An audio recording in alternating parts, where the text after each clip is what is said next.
Hey everyone, welcome to Reasonably Perceptive, a place where we break down the things most people don't stop to think about.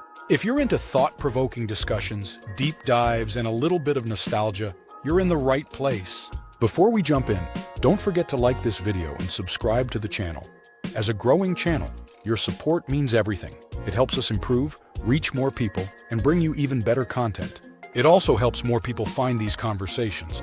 And let's be real, you don't want to miss what's coming next. All right, let's get into it. The disappearing personal connection. Remember when you could just show up at your relative's house unannounced? You'd knock, they'd smile, welcome you in, and next thing you know, you're sitting at the kitchen table with a plate of food in front of you. No texts, no scheduling, no "hey, are you free?" Just human connection in real life with no buffer between us. Now, we send a quick Facebook post, maybe an emoji reaction to a birthday announcement. We stay connected by scrolling through their life updates, but when was the last time we actually talked to them? Saw them? Gave them a hug? Somewhere along the way, we traded real connection for digital convenience. We chose solitude over spontaneity. And technology? It made it easy, too easy. Artificial intelligence is changing the way we interact even further. We don't just text anymore. We have AI-generated responses that suggest what to say. We don't write birthday messages. We let AI craft them for us. We don't call to check in. We assume an algorithm will remind us when someone needs us. And the scariest part? We don't even realize it's happening. The more AI takes over the little things, the more we lose touch with the big things.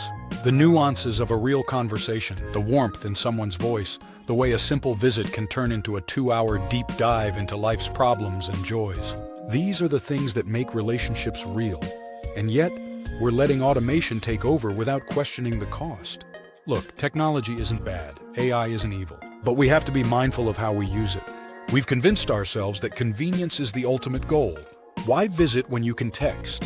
Why talk when you can react with an emoji? Why write when AI can do it for you? But what are we actually gaining, and what are we losing? We've made our lives easier, sure, but have we made them better or just emptier? But here's the thing, technology isn't the problem. It's how we use it. Instead of letting AI replace human connection, why not use it to enhance it? Instead of just texting happy birthday, why not have AI help you craft a personalized message that actually means something? Instead of scrolling past an old friend's post, why not use video chat to actually see their face again? Instead of letting months go by without a visit, why not use tech to plan a get-together instead of just liking their status? And hey, why not write an AI-generated greeting card and send it just because? No special occasion. No reason other than, hey, I was thinking about you. Imagine how much that could mean to someone. So what can we do? We don't have to choose between technology and human connection. We can have both, but only if we're intentional about it. Only if we use technology as a tool, not a replacement. So here's my challenge to you. Check in on someone today. Really check in, call them, video chat them, surprise them with a visit. Because no AI, no algorithm, no shortcut will ever replace the power of human connection. What do you think? Have we let technology replace real relationships? Or can we find a balance? Let me know in the comments. Don't forget to like, subscribe, and share if this resonated with you.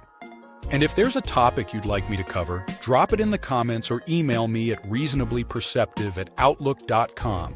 And as always, thanks for watching. Stay perceptive.